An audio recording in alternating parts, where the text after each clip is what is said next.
This is Lauren Kimball for ANI 245, and we are going to be recording a tutorial for the Flying Fox ball jump. This is an updated tutorial from the previous one since the rig is changed. And let's just go ahead and get started. So part of my philosophy is doing things one piece at a time. So instead of worrying about the whole, we'll just focus on, the ball and then the ears and the tail. So one aspect at a time. So to get things started, let's go ahead and turn off the ears and the tail, and that's achieved by clicking on the outer ring. So we've got two ring controls here. This inner ring control is the head control, and this one over here is the root control. On the root control, we have options to turn off the tail and to turn off the ears. So now we are effectively using a ball bounce, and we're not even worrying about the other aspects. Alright, so let's go ahead and have a ground plane in which we can animate on. I'm going to go up here to these tabs and click on Poly Modeling. I'm going to click on Polygon Plane and just arbitrarily scale this polygon plane up. It doesn't really matter how big it is, just give yourself some ground to work on. Now back to the ball itself, there are three main controllers. So this one right here controls like the head so that we can do squash and stretch. We can also move the head and the ears separate from the tail if you wanted to get a little more nuanced action there without having to animate the tail following it. The outer ring is basically the root control. It's the main control. When the tail and the ears are on, moving this controller will move everything. And then this controller down here is the global controller, and there are a lot of rigs that have a global controller. It's basically, the global controller is where you place your character within the world, and then the actual animation for the character is done on the root controller. Okay, so I'm going to grab this global controller and I'm going to press 5, which brings me back into shaded view. And now that I have this root control selected, I'm going to press W. And I'm going to hold down my V key, which snaps vertices, and I'm just going to move this so that it's snapping and aligning with the polygon plane that we've created. So I think that's still a little bit high. Let's press V again and get it to snap. There we go. So it's it's sitting nicely on the plane. Okay. Now this animation is going to be about 24 frames long. So I already have my timeline set up. If it's not, just go to the outermost box over here. You got two boxes, and just type in 24, and this one should follow suit. If it's a different number on the inside, it'll ultimately expand to 24. It's just you might have it focused on a different part of the time range. But yeah, this animation is going to be about 24 frames long, so about 1 second. Alright, so the other thing I want to make sure I do is I'm going to go into my graph editor. Now remember, your graph editor is available right here if you are in animation mode. So up here on the workspace, if I click this window, you can see that typically it's on Maya Classic, but I have animation selected. And animation looks just like default, except that it's got the graph editor and the time editor tabs right here. So I'm going to click on that graph editor tab, and I'm going to double check that what my in and out tangent settings are set to. So right here, you see where my mouse is, the in tangent is set to linear, which is what I want, and the out tangent to linear. So that just allows me to have just a very clean movement between two keys, just a very straightforward tweening between two keys without any ease in or ease out. I get to customize that myself. I just want it to move from point A to point B. Alright, so after that, it's also a really good habit to click on the little preference button. It's the orange guy running for his life from that flying gear. And make sure the playback speed is set to 24 frames per second, because sometimes by default it's set to play every frame, which is great for dynamics caching, not so great for character animation. So make sure that's set to 24 frames per second and save. And then I'm going to go ahead and click that main root control, not the global control, not this one. We're done with that one. I'm going to select this blue controller out here. Okay, and I can see this becoming a little bit of a pain, grabbing this polygon plane. So what I'm going to do is I'm going to go over here to my display layers in the channel box and just very quickly create a new layer. If you click this button, whatever you have selected is automatically assigned to the new layer. So I can turn this on and off and see that the ground is in there. So I'll just name this the ground layer. All right, and if I click on this empty box right here and just type, not type, but just click it until an R appears, it makes it so that whatever is visible is not clickable. Okay, so now what I'm going to do is I'm going to click again on this outer control, and let's go ahead and start with this ball up in the air. So let's move it up like, say, oh, I don't know, let's say like 8? Yeah, 8 units. We'll just go put it 8 units up in the air. Now there's two options here. One is I could just press Shift W. If I click Shift W, you'll see in the channel box that I key the X, the Y, and the Z axes. That's one way to do it. I'm going to undo. If I want to isolate one channel, I can click Translate Y, right click, and push on Key Selected. And now I've only keyed that one channel. So it's just a little bit of a shortcut if you already know what channel you're going to be animating on. And then I'm going to go to frame 12, and I'm going to go back into this box. Now before I do this, I need to make sure Auto Key is turned on. So Auto Key is in the bottom right-hand corner of my screen, right next to the preference menu. So right next to the orange guy running for his life, you have the Auto Keyframe toggle. I turn that on, and it'll light up bright red, and that means anytime I move this ball, it will automatically record that position because I've keyed on this channel. It'll automatically set a key for that. So whatever channel has been keyed, if you change that input in any way, it'll automatically record it. So I'm on frame 12, and I'm just going to type in 0 into the Translate Y and press Enter. And when I did that, down here in the graph editor, if I click the graph editor and press F, F frames my current animation curve. So I can see that up here is 1 and over here is 12, and you can see that nice clean descent from where I was to the ground. And then what I'm going to do is I'm going to click on frame 1 again, and then I'm going to middle mouse click on 24. And notice that if I clicked on 1 and just clicked on left click on 24, it would have adopted whatever was on 12. But if I click on 1 and middle mouse click, then it holds the pose of whatever I had on frame 1. And then I can just go over here, right click, and key selected. Because that time I am going to actually have to key the channel.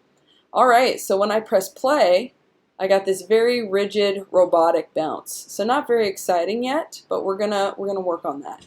So our next step is to add a little bit of cushioning. So what I'm going to do is I'm going to think about this. If I'm going to do cushioning, I know that if I drop a ball, it's going to start out slow and then speed up as it hits the ground, speed up again as it, propels itself from the ground, and then it's going to slow down as it gets towards the top again because you've got that initial momentum struggling against the gravity. And so it's going to be slower towards the top, and it's going to speed up as it goes down. So the slowing up at the top is going to be a flattened tangent. So I'm going to click this tangent here, hold down Shift, and marquee this tangent. So I've got two keys selected. They're both currently set to linear. I'm going to click the Flatten Tangent button, and now they are both flattened. And this one is still linear. The handles are not flat. Instead, they are bending with the curve, and this is the end result. If I rewind it, you can see there's a little bit of a sense of weight. Now, I can push that so much further because right now these are non-weighted tangents, meaning that they're all controlled by the same arbitrary handle length. But if I go into curves and I go to weighted tangents, then I can now see that the tangents have changed a little bit. Before, they had these little triangles on the end of the handles, and they were all kind of short. Now they're longer, and they have squares at the end, which is indicative of a weighted tangent. So I'm going to grab this handle, tap W, which is my move tool, hold down Shift, and then I'm just going to left mouse click, and I can make this as long or as short as I want. The shorter the handle, the less influence it has on this animation curve. The longer the handle, let me shift click it again. The longer the handle, the more influence it imposes over the curve. So what I want is not something that small or that large. I'm thinking just maybe 50% mark. So let's just get it about roughly eyeballing it about half the length of this curve. And let's do the same on the other side. Let's just make it roughly this half the length of the curve. And then I'm going to correct this one down here because now there's a little bit, it's very slight, but there's a little bit of a bend there. So it's adding just a touch of cushioning that I don't want. Now I could just grab this handle and move this, but notice that it moves the handle on the other side, and that's problematic because I don't want this to be affected on the other side. I want this to be a different, I want this to bend upward and I want this to bend upward. So this is called a unified tangent, meaning that when you grab one side, you automatically, oops, hold on a second. When you grab one side, it automatically affects the other. So you've got to break the tangent. And to break it, you've got this button right here. Hopefully you can see my mouse. It looks like a V. I click that, and now the tangent's broken. And you can tell it's different because if I go over here and I highlight this tangent that's not broken, it's a straight line. But if I select this tangent, you'll notice these little dots, and that just indicates that it is a freed tangent. And if I move this handle, it is not going to affect the other side. So I'm going to do that twice. And I'm just going to, all that's doing is just making sure that this stays nice and linear and that there's no curve kind of interrupting. And I might make this handle a little shorter. I think middle mouse clicking actually is a little more effective than left mouse clicking, so just throw that out there. Okay, so I'm going to rewind this and press play. Ooh, you see that really strong sense of weight. Cool, that's about what I want, so I'm just going to save by pressing Command S on my Mac or Control S if you're on a PC. So that's our first step. Now the next step is to get some squash and stretch, because even though this has got a really great sense of cushioning to it, and I really, I really buy into the sense of weight, I want to push it further with some squash and stretch. So let's get that done. I'm going to just hide the graph editor for a moment, and I'm going to press F, which brings me to the focus of what I have selected. So it's going to frame my selection. Not focus, but frame. I'm going to click on the inner ring. Now notice the inner ring doesn't have any movement channels. That's why it's all grayed out. But if I press rotate, which is E, I can definitely rotate the ball any direction I want. And there's also a fourth channel, which you can see in the channel box, squash and stretch. So I'm going to right click and key selected on frame 1. Okay? And I'm going to scroll this down to frame 12. And here I'm going to go ahead and squish it. And how I'm going to squish it is I'm going to select this channel and middle mouse drag over here in the open window, and I can squash and I can stretch my ball. Now this is my fault for when I re-rigged this. I made the mistake of, honestly I should have put this squash and stretch inside the global controller down here, because it kind of eats up the other two controllers. But that's okay, we'll just work with what we have. Let's go ahead and type in -8. That looks like a pretty good squish. And notice that it also squishes from the middle as opposed to the bottom, which is another oversight on my part. So what I would recommend is clicking on the root control. Now obviously you can't get to it right now. You'd have to press 4 and then select it, or you can go in the outliner. If your outliner isn't showing by default, you can just click on this fourth button down here on the panel. You see you've got your perspective view, you got your 4 viewports, you got your split viewports, and you also have the outliner button as the fourth one. So go back to perspective view, click that outliner, and if we unspool the global control, you'll see that there's the root control right there. And I'm going to open up the graph editor. So the reason I'm back on here, let me go ahead and go to the side view. So I tap spacebar and I tap my side view so that I can see where the ground is. And basically what I'm going to do is I'm going to take this tangent and I'm going to change its value so that it goes closer to the ground. Now when you're in the graph editor, left to right represents time, and up and down represents a specific value. So if I click on this and I drag it up, the ball goes up. And if I drag it down, thank you, it goes down. Now that doesn't always work that way. If you're going on the, translating on the x-axis, up and down will mean left to right. as opposed to up and down. But right now we're on the y-axis, so it just so happens moving up and down will move the fox up and down. Isn't that convenient? So let's go ahead and pull this down, and it looks like about negative 0.3 is what we're going to want. So negative 0.3, maybe a little further. Let's try negative 0.4. Ooh, too far. How about negative 3.5? Well, that didn't type. Sorry, negative 0.35 is what I meant to say. Oh, it's close enough. If we want to be a real stickler, let's go with 0.34. Yeah, that's pretty darn close. Let's not get too crazy with it. Alright, so now when I press play, and this is not going to look pretty, but it is going to show it squishing and hitting the ground. Alright, so there's a lot of work to be done. Let's go back to the very beginning, and let's click on this controller so we can get back with squash and stretch. Now, right now it's 1 to 12. 12 is when it squishes. I'm going to click on frame 1, and then I'm going to middle mouse click 24. And then I'm going to go over here, right click, and key selected again. So it's not very convincing because it's just squishing midair, which is not something a ball would do. But these are just setting our pose-to-pose situations. So let's go to frame 11, right before the squish happens, and let's change this to a stretch. So what I'm going to do is click on that, I'm going to unspool the root controller so I can click on the head controller, make sure that I have that selected, click on my squash and stretch, and I'm going to move this the other way so that it's stretching. So I'm thinking, why not a 7? 7 looks pretty good. So let's go ahead and do 7. And then I'm going to middle mouse click 13 because it's right after 12, and I'm going to key select it again. And so when I press F in my graph editor, you should see this really rigid, kind of looks almost like a V in the middle with, or maybe a really warped M. I don't know. Anyway, let's take a look at how our animation is playing. So I'm going to just press play.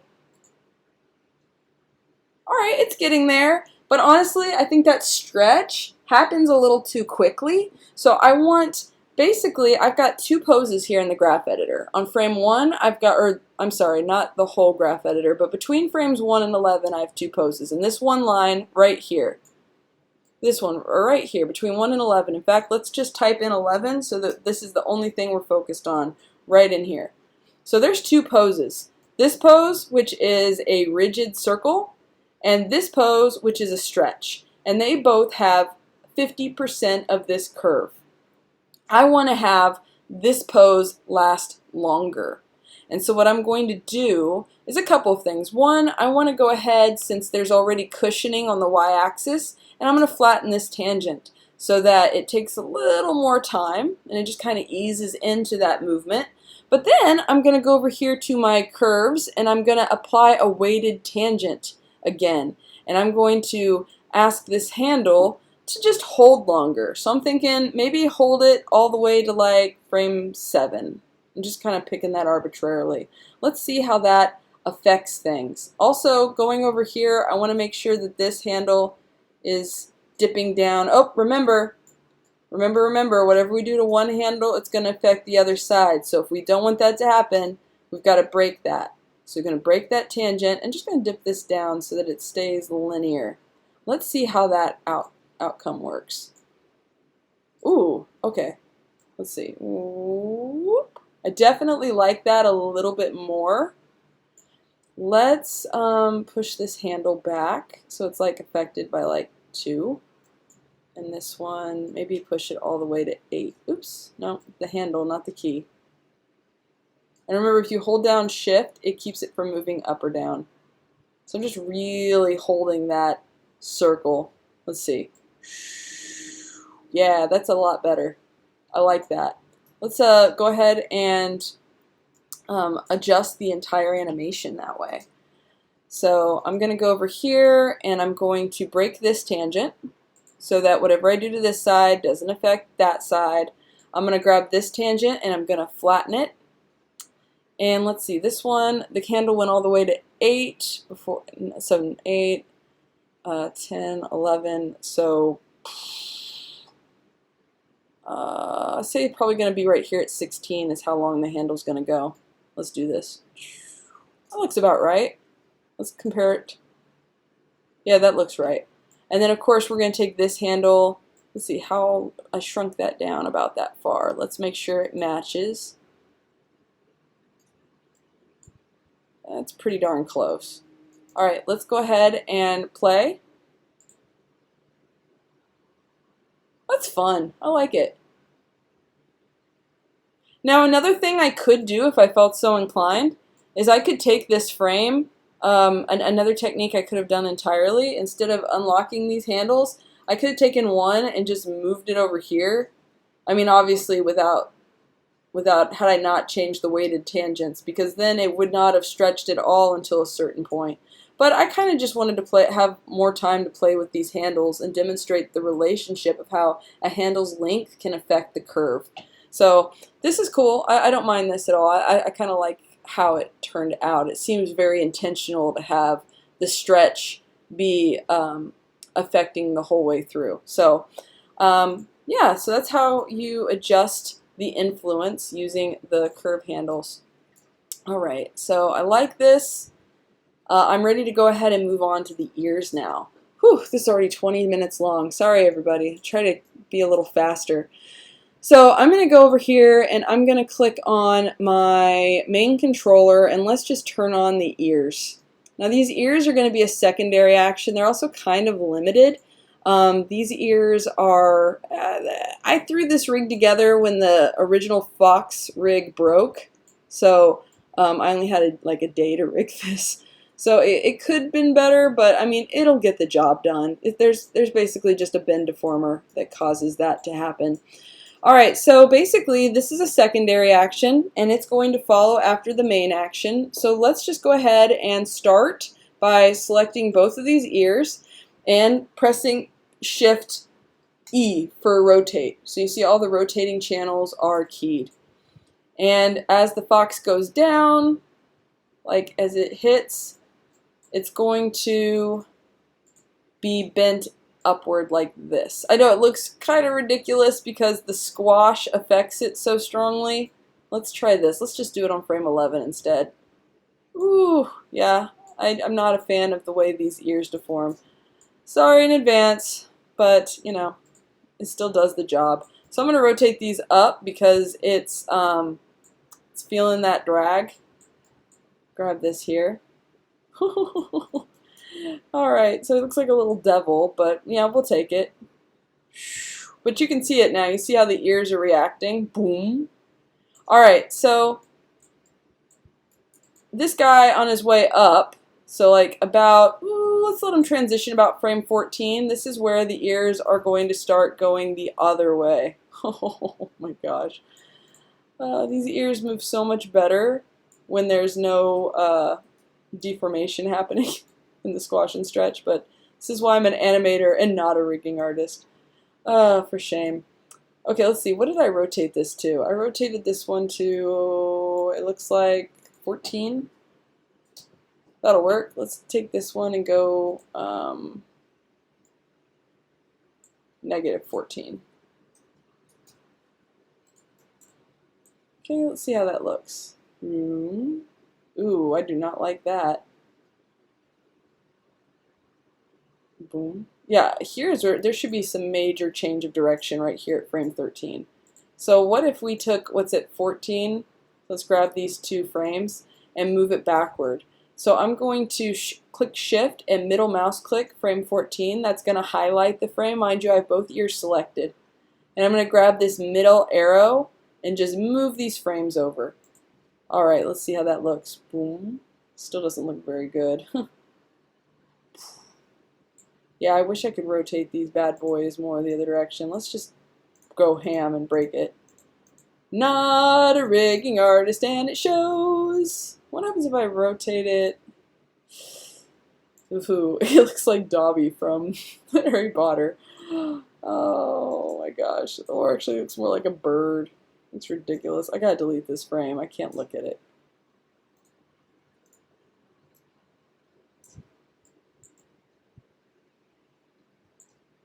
Alright, what if we, instead of focusing this. Let's set this back to 0. And instead, since the rig's not really cooperating in that direction, what if instead we did something like go backward? Oh, I think that might be cuter and might actually work. Let's see. Ooh, boom. Alright, so let's think here. Secondary actions tend to follow the main action. So we've got this initial default pose, and that's what's going to happen over here. So I'm going to middle mouse and shift E, because these ears are ultimately come back to that pose, right? And so you can see them transition into this drag, and then they hit the ground, and then they start to flop backward as they go up. So for the initial momentum, like up to frame, like say 15, like that initial thrust, we're probably going to really want those ears to kind of go back. Ooh, not rotate though. Let's see. And then kind of settle. Let's try rotating these to the side. Oh my gosh, that's making the ears like pop off. I kind of like how it looks rotated inward though. I might hold that. I like that. Let's do that on both sides. Can I do that on both sides? No, it wants to go. There we go. Let's do the other side now. Alright, let's see how that looks. It's kind of working.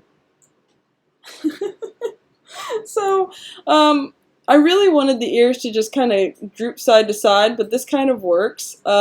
Just kind of using the limitations of my ears. I'm so sorry that they don't bend quite right. I wanted them to bend to the side, but as you could see, it was just not. It was not a thing that was happening. But that's okay. I think this might work. Another thing you could try is maybe try rotating them forward and see if you like them better that direction. It just matters that you're showing a sense of drag. Actually, that might be really cute, showing... Oh, whoa, don't go crazy now. Let's see what that looks like.